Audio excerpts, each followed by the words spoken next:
Terve! Sinne ja tänne. Minun aihe on, että pelimusiikki kuuluu salille. Joo, mikä on pelimusiikki? No ehkä se on hyvä sille semmoisen definitioni tehdä tähän alkuun.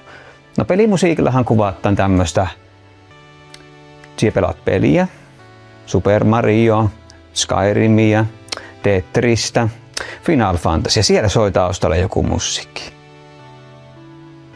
Ja se pelimusiikki, se on yleensä, se ainakin alkuaikoina oli hirmu yksinkertaista, koska oli 8-bittistä teknologiaa.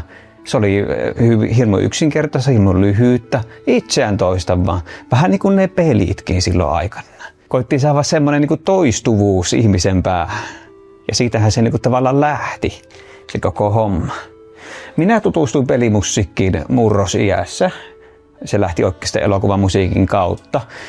Elin sitä legendaarista aikakautta, kun Taru Sormusten herrasta tuli teattereihin ja Howard Shore oli maailman paras. Sitten oli vielä Star Wars ja John Williams oli maailman paras. Sitten rupesin miettimään, että no, aika paljon me käytän aikaa elokuviin, mutta minä oikeastaan pelaan enemmän. Ja siinä pelaamisessahan sitä on enemmän läsnä siinä tilanteessa. Siellä olet reaktiivinen.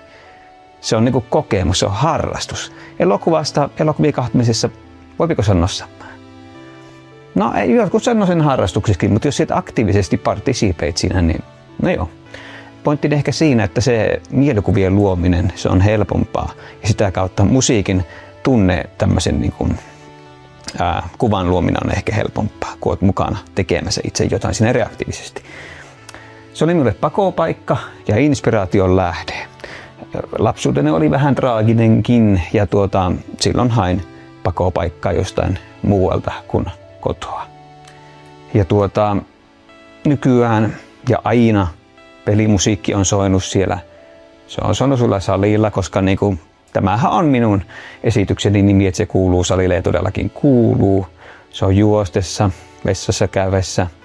Aamulla kun mie herään ja menen töihin, niin ekana YouTubeen ja sieltä joku playlisti päälle. Ja avaan vielä kohta, että miksi. Kyllä, sillä haetaan just fiilistä ja kokemusta, mitä tuosta aiemmin puhuinkin. Ja pelimusiikki on siitä hieno, että se on aivan äärimmäisen laajaskaalainen. Ja tuota ei voi liikaa korostaa. Aina kun minä katson elokuvaa vaimoni kanssa tai veljeni kanssa tai kenen tahansa kanssa, minä keskityn puolet minun aivoista keskittyy musiikkiin. Samaa peleissä, koska se on audiovisuaalinen kokemus. Siellä katsot ja myös kuuntelet. Ja ihmiset, minä olen semmoinen, joka aina, kun minä olen peli pelannut läpi, kun minä olen elokuvan katsonut läpi, minä haluan jutella sitten sen 2 tuntia, miten hieno tämä oli tämä musiikki, miten se sopi tähän kohtaukseen, miten se elevöitti tuota kohtausta.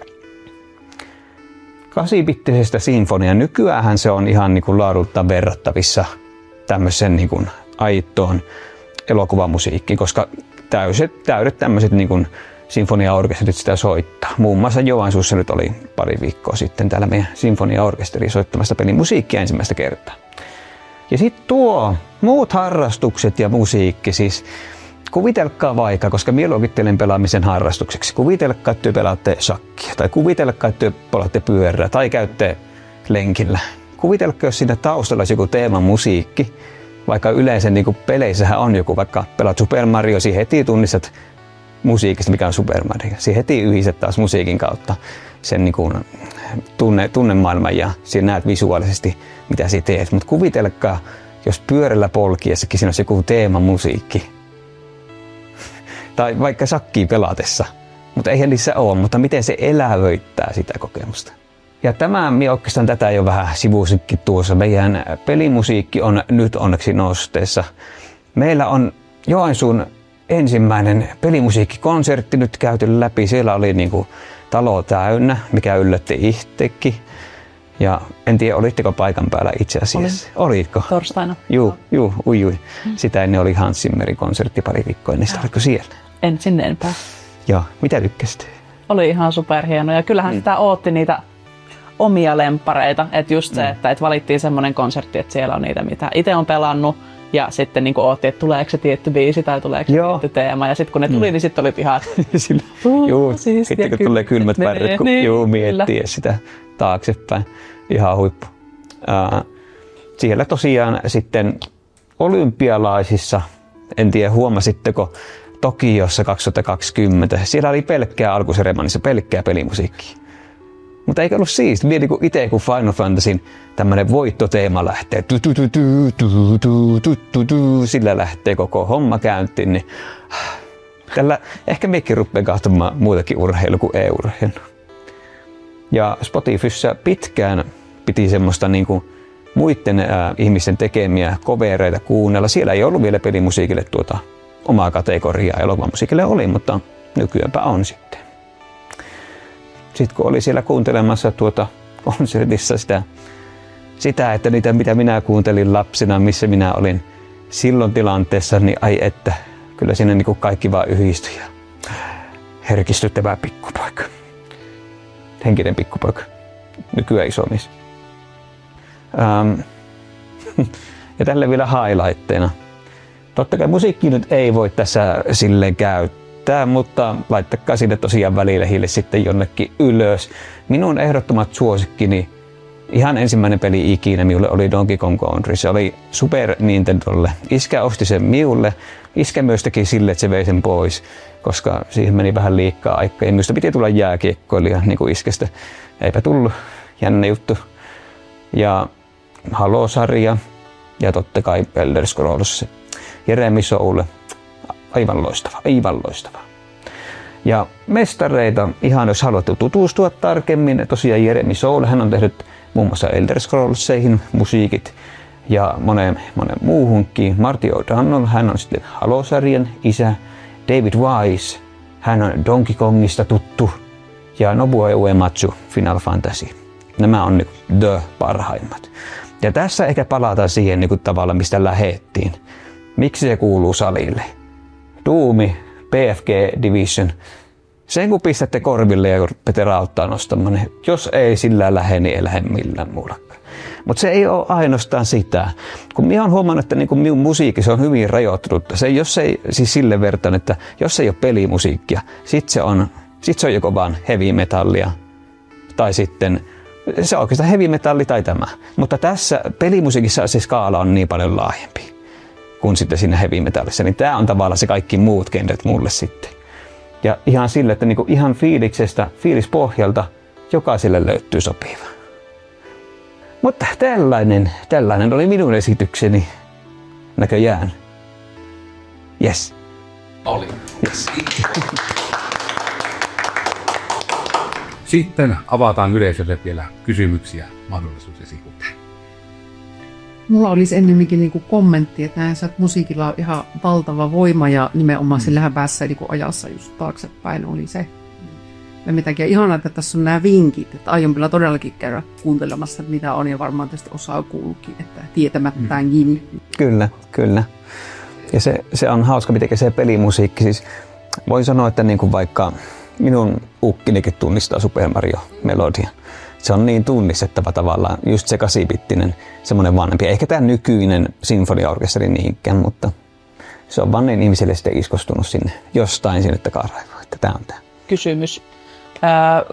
Puhutko tässä pelkästään instrumentaalisesta musiikista, koska pelimusiikeissa on myös semmoista, missä on laulua mukana? Pääasiassa, nekin. Kyllä, pääasiassa puhuin. Minun on hirmu.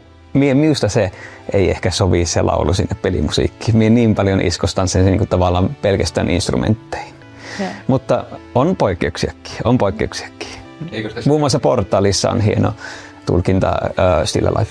Ja Witcherissa Lullaby of War. Niin totta. Ja siinä on toinen poikkeus. Ja Divinity 2 on myös toinen poikkeus. Koska itselläni olisi myös tullut mieleen se, että mitä käytetään monesti niin kuin myös etenkin Aasiasta tulevissa peleissä, on huomannut sen, että siinä kohtaa, kun sä ensin kuullut sen jonkun pomotaistelun, musiikin hirmu hyvää, sitten alkaakin se mystinen Phase 2 ja alkaa tulemaan englanniksi laulua, niin sitten tietää, että nytten tapahtuu. Tai sitten jos se on niin kuin eurooppalainen peli, niin alkaa tulemaan yhtäkkiä latinaksi laulua, niin sitten tiedät, että nyt tapahtuu niin kuin oikein. Juu, totta. Tuo on huomannut itsekin. Varsinkin jotain Assassin's Creedia pelatessa, niin juu. Josta sitten päästäänkin vielä minun kysymykseen. No niin, selkeäiset matkaan, niin osaatko nopeasti heittää, että mikä on niin kuin sinun lemppari joku biisi jostain mahdollisimman uudesta pelistä? Että onko niin kuin joku, jota niin kuin, että se on uusi, tai että se on sinulle ollut uusi, että pelaamia? Kyllä, pakko myöntää. Ja tämä on kyllä siis noloa. Minä Final Fantasyt aloitin vasta tänä vuonna. Final Fantasy 10 pelasin ja oikeastaan...